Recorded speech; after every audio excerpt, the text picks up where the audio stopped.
തോമസോട്ടി തോമസോട്ടി ഒന്ന് വന്നേ. എന്താ അളിയാ? നീ ഇതൊന്ന് വായിച്ചേ. From Vishnu G Menon USA. അതാരാ? ഈ വീടിന്റെ ഉടമസ്ഥനാ. പ്രിയപ്പെട്ട മത്തായി ചേട്ടന് കുറച്ചു കാലം കത്തയക്കാതിരുന്നതിന്റെ പരിഭവം കാണും.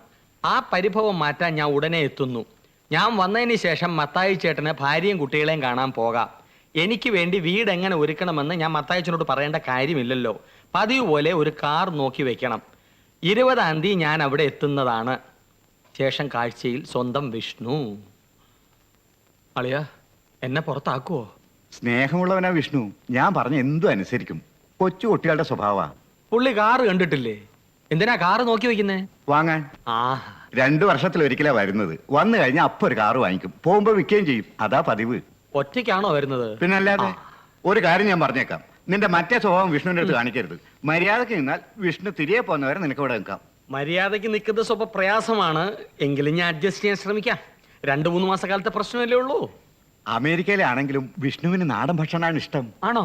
ആ. എന്നാൽ അത് അളിയൻ തന്നെ ശരിയാക്കണം. ഞാനോ? അതെ, കുറെ കാലമായി ഇവിടെ ദേഹമനങ്ങാതെ നിന്ന് തിന്നുമല്ലയോ, മെഴാന്നല്ലേ ഇരിക്കുന്നത്. പിന്നെ ഈ വീടെല്ലാം തുടച്ച് വൃത്തിയാക്കിയിടണം. 20-ാം തീയതി എങ്ങനെ വരും? അത് നാളെയല്ലേ? അതെ, എയർപോർട്ടിൽ പോണല്ലോ. ആ പോണം. ഞാൻ കൂടി വരാം. ഇത്തരം കാര്യങ്ങൾക്കൊക്കെ അളിയൻ വിളിക്കാതെ തന്നെ ഞാൻ വരും.